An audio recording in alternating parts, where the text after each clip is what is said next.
YASIR, and will talk about the anatomy of the extra-cranial carotid artery and carotid. Sure. So should I go ahead and share my presentation? Yes, sure.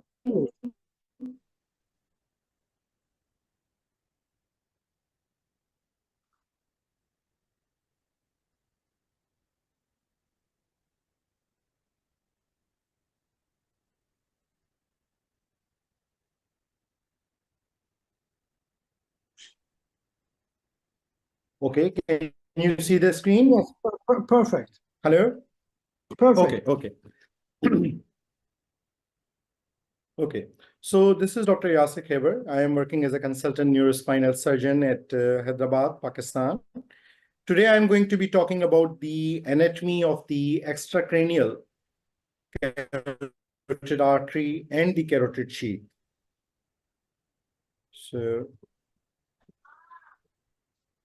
So as you all can see in this, as you all can see in this picture depicts the gross dissection view of a cadaver. In this picture, we can appreciate the various vascular structures that we usually encounter within the neck region when we are dissecting it out. So this is a bit within the center. This pinkish structure is actually the thyroid gland. Here we have got the thyroid cartilage cells that are coming from the thorax into the neck. This region would be the root of the neck. You can see that on one side we have got this clavicle intact and various muscles attached to it. On the other side, however, we have cut out the bones and we have exposed these pectoralis major muscle to see the structures lying beneath. Today, as you all know, we are dealing with the various major vessels within this region. So we will be talking about these vessels specifically. This is the sixth structure labeled is the brachiocephalic trunk, which is dividing into the common carotid artery. So the eighth structure is the common carotid artery. This one then gives rise to the external carotid artery. So this is the external carotid artery, and this structure labeled 17 is actually the internal jugular vein. So let's just simplify it to a schematic diagram. Now you can see in this picture, in this schematic diagram, there are various structures that we just described. There's this glistening white structure that is surrounding these neck muscles. This glistening white structure is part of the deep cervical fascia. So when we talk about deep cervical fascia, it is actually composed of 4 parts. These 4 parts are the investing layer of the deep cervical fascia. This is the investing layer of the deep cervical fascia that is labeled within the red. And this, as the name suggests, is an investing layer. So it invests around the entire neck region. Then we have got this blue region, blue area. This blue part is known as the pretracheal fascia. You can see that this is the trachea, this is the esophagus, and it's lying anterior to the trachea.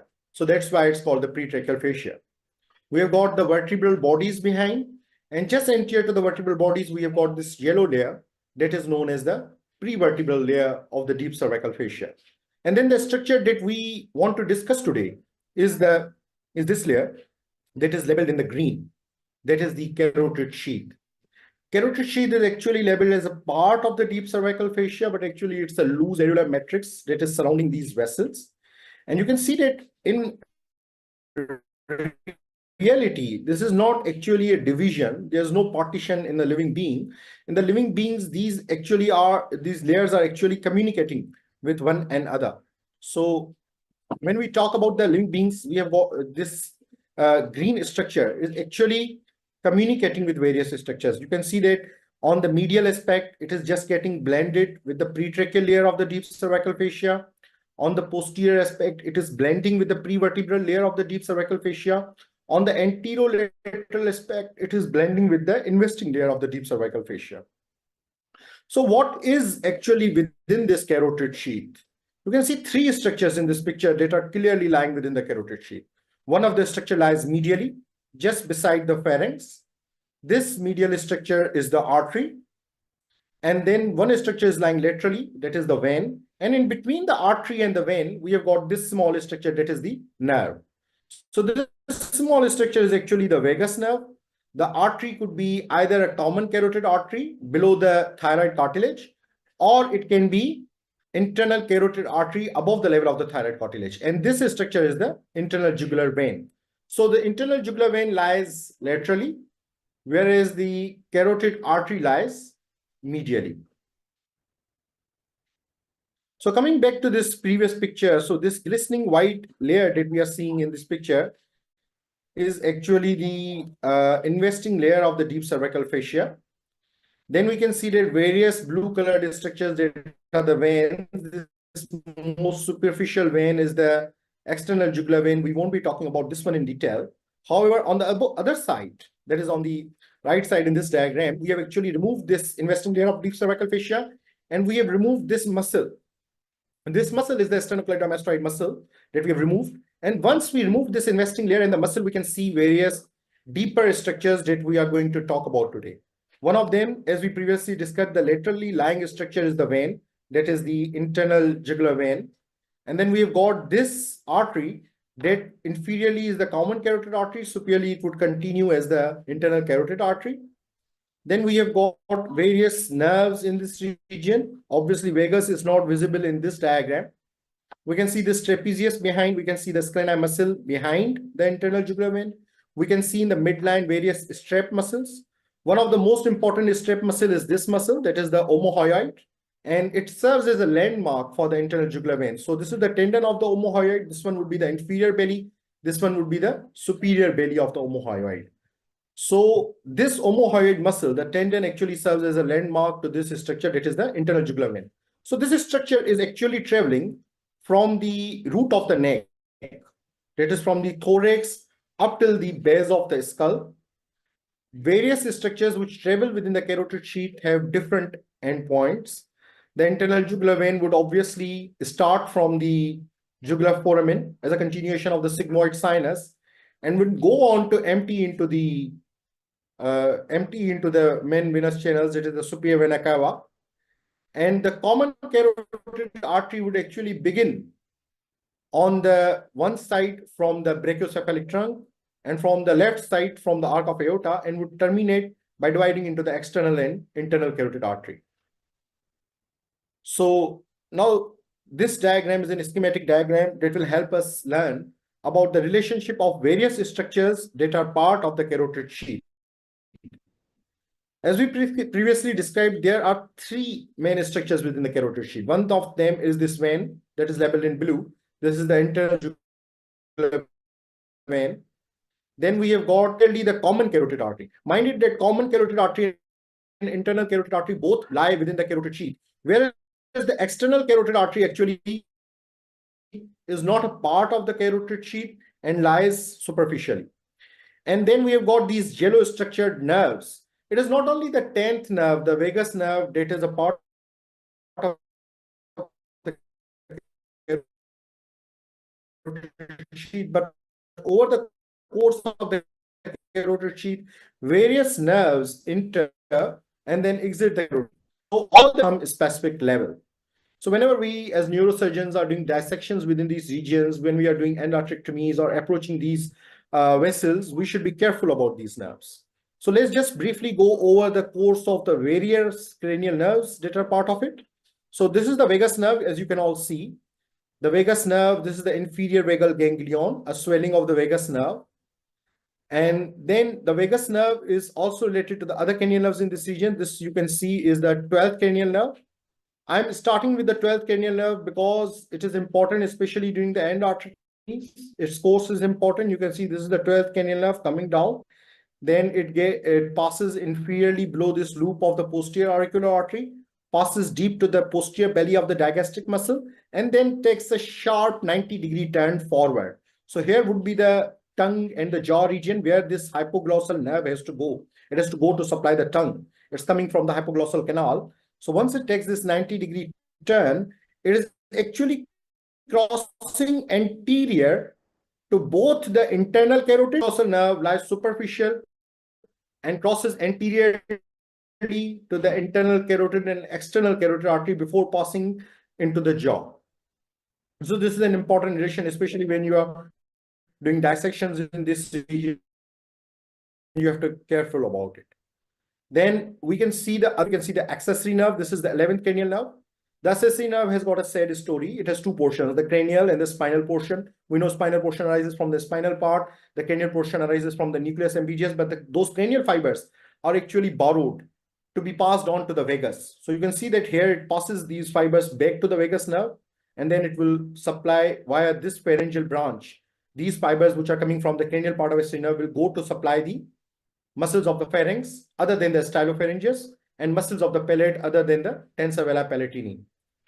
Another important nerve is the glossopharyngeal nerve. You can see this glossopharyngeal nerve is actually lying in close relationship with the stylopharyngeus muscle, passes below the stylopharyngeus muscle, and goes on to supply the pharynx and all the other muscles of the pharynx other than the stylopharyngeus.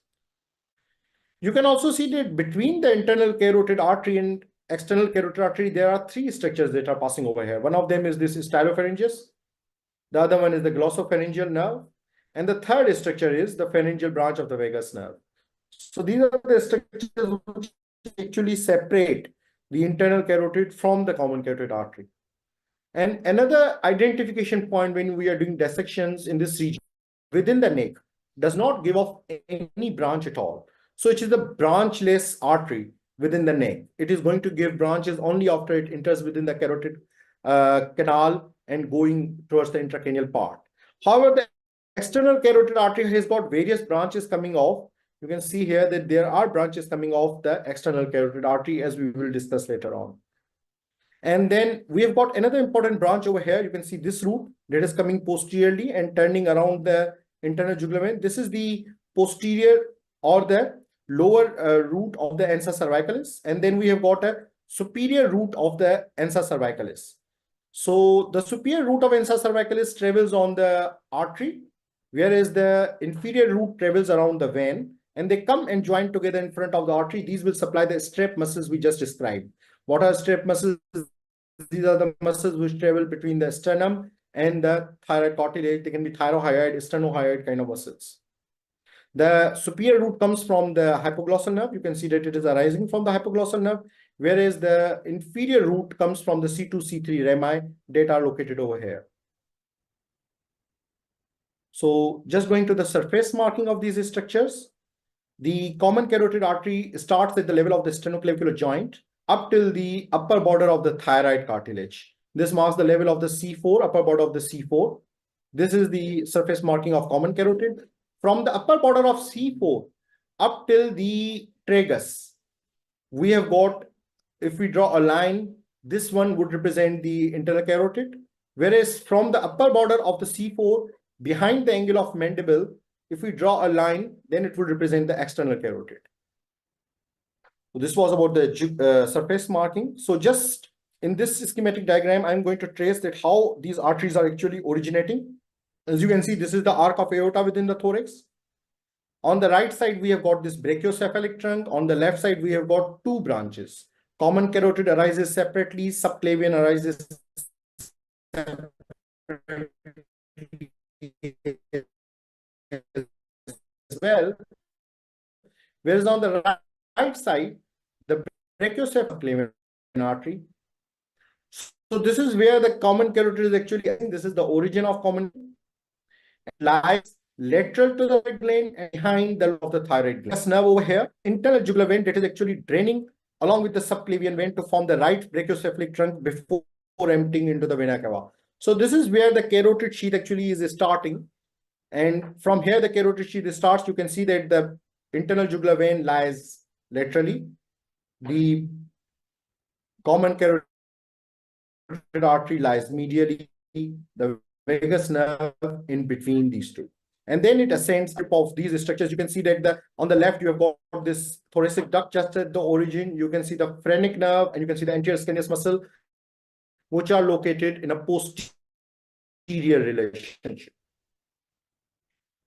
So we are coming a little bit up and we are following this carotid sheath further upwards. We are going towards the base of the skull.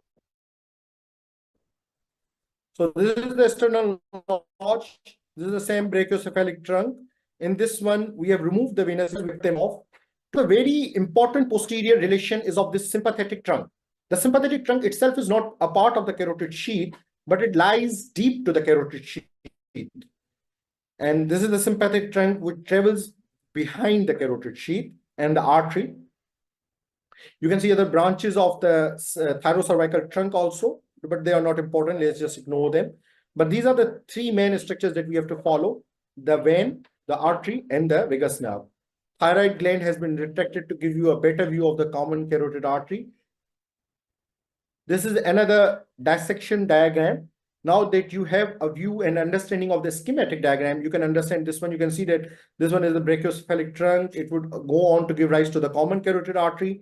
Finally, at the level of the thyroid cartilage, this common carotid artery would further continue as the external carotid artery. I'm calling this point 8 as the external carotid artery because I can see the branches coming down. This is the superior thyroid branch, superior thyroid artery of the external carotid artery, and this one is the common carotid artery. I can also see a nerve that is going posteriorly. Previously, we discussed this, that the nerve that is leaving this carotid sheath posteriorly and going posteriorly is the accessory nerve. So this structure labeled as 1 is the accessory nerve. Another schematic diagram. This is the lateral view now. You have got the sternocleidomastoid intact, and you have got these strap muscles anteriorly. You have got the sternohyoid, you have got the thyrohyoid, and you can see that in this triangle, that is actually known as the carotid triangle for the carotid sheath, anterior to the sternocleidomastoid, behind the strap muscles, above bounded by the posterior belly of the digastric muscle and the stylohyoid muscle. This is the carotid triangle with it lies the carotid sheath, and the structures of the carotid are very easy to identify now. And medially, we have got this internal carotid artery and the external carotid artery. This one is the external carotid. This one is structure that is located deep is the internal carotid, and this is the vagus nerve that is traveling. You can also see that as I previously described diagram, the hypoglossal nerve crosses anterior to both, is coming in between and is crossing superficial to both internal and external carotid artery before going deep to the mylohyoid muscle and superficial to the hyoglossus muscle, and is going to supply the muscles of the tongue. So this relation is to be kept in mind, especially of the hypoglossal nerve. Then these are branches of the cervical plexus. We are not going to discuss it. Let's just keep it simple. But we have to see this important structure that is living behind the sternocleidomastoid, behind the anterior scalenus muscle. This is the brachial plexus. So again, a further deeper dissection of the same diagram. We have now removed the sternocleidomastoid completely out of the view. We have cut down this omohyoid muscle as well. Now we can see these structures more clearly. We can see the entire course of the vagus nerve now. This is traveling in between them. We can see the internal carotid artery. We can see this external carotid. We can see the branches coming off the external carotid. We can see the ansa cervicalis that we previously described. This is the superior root of ansa cervicalis. This is the hypoglossal nerve from which it is arising. We said that the posterior or inferior root comes from the cervical plexus. So you can see that internal jugular vein is actually posteriorly related to various nerve structures. Now I'm going to describe these nerve structures. It is posteriorly related to this structure. This nerve that is coming out of the middle scalenus muscle. This is anterior scalenus. This is middle scalenus. So this is the cervical plexus coming out of middle scalenus. Inferiorly, we have got brachial plexus in between the anterior and middle scalenus. And then we have got this very important famous nerve, C345, keep the diaphragm alive. This is the phrenic nerve that is traveling just superficial over the surface of the anterior scalenus muscle. So these are the nerves which are in posterior relationship of the internal jugular vein. The C2 and C3 give a rami to form the inferior root of ansa. Superior root forms in front of the artery, the inferior root forms in front of the vein, and the branches go to supply these strap muscles.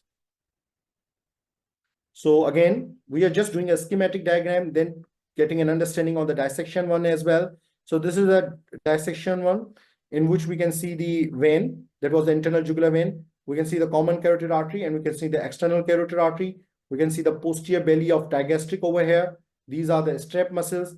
This is the omohyoid. You can see the omohyoid tendon crosses the vein So the tendon of the omohyoid is a mark for identifying the internal jugular vein. You can see this structure labeled as 1 that is going posteriorly along the edge of the internal jugular vein. This structure that travels posteriorly is your accessory nerve. You can also look closely, you can identify this structure, the hypoglossal nerve. You see, the hypoglossal nerve is crossing superficial to the external carotid and the internal carotid before going on to the mouth area. So another dissection picture, this one shows the relationship of the artery more clearly. This is, as we previously described, the internal jugular vein. This is the omohyoid muscle. This is the superior belly of omohyoid, tendon, inferior belly of the omohyoid, internal jugular vein. This is the common carotid, labeled as 3. Then this is the external carotid. The internal carotid goes deeply. The external carotid is not a part of the carotid sheath. It has various branches coming off anteriorly, superior thyroid, and the lingual artery, and this one is the facial artery. You can see this one is going and turning around the angle of the mandible and going upward. So we have got those branches of the external carotid artery, whereas the internal carotid artery and internal jugular vein and the vagus nerve are traveling over here as a part of the carotid sheath. So this is the carotid sheath in a dissection specimen, completely exposed all the way to the base of the skull from the root of the neck. Again, we have got these various nervous structures we previously described, the brachial plexus root, the cervical plexus root coming posteriorly in posterior relationship of the internal jugular vein. So another schematic diagram. Now this one tries to help you understand the external carotid artery. See, this is the level of the superior border of the thyroid cartilage. Common carotid is dividing into 2 branches. This portion of common carotid is slightly dilated and is known as the carotid sinus. It actually works as a baroreceptor. And here we have got the carotid body lying down, which work as a chemoreceptor. Both of them are supplied by the glossopharyngeal and the vagus carotid branches of the glossopharyngeal and vagus nerve.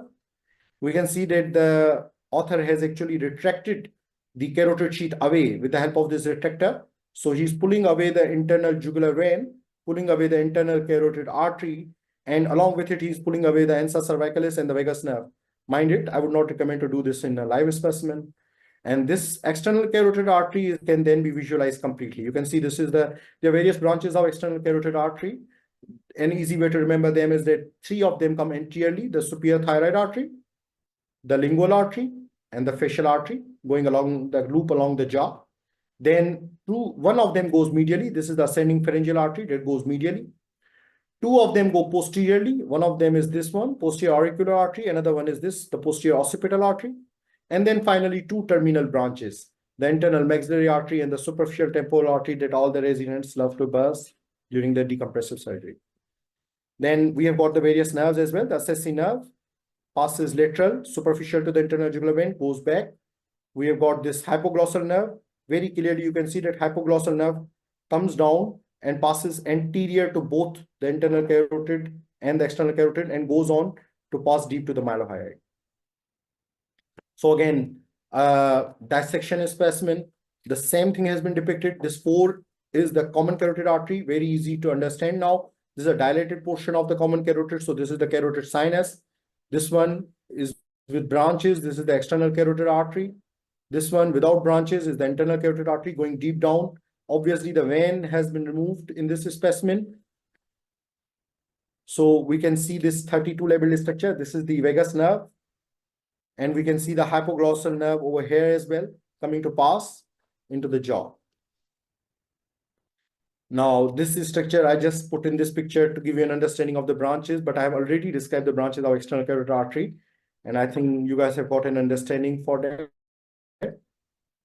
And this picture again shows those branches like superior thyroid, lingual, facial, they are anterior. These are the 2 terminal branches. Then we have got a posterior branch and we have got a medial branch, that is the ascending pharyngeal artery. One mnemonic to remember it was self-opsy. But if you remember how I told you, I think you won't miss it. So internal carotid artery, we already described, has got no branches even within this region. As a smooth artery goes all the way. The initial portion of the internal carotid artery would be dilated as a continuation of the carotid sinus. The remainder lies within the carotid sheath. Thank you very much. That was what I wanted to discuss about the external carotid artery and the carotid sheath today. If you guys have any questions, kindly do let me know. Any questions? I think there is no question in the chat box. You can write to the chat box and the Professor KHEBAR can answer. At the end of the session, if they write anything, we can answer.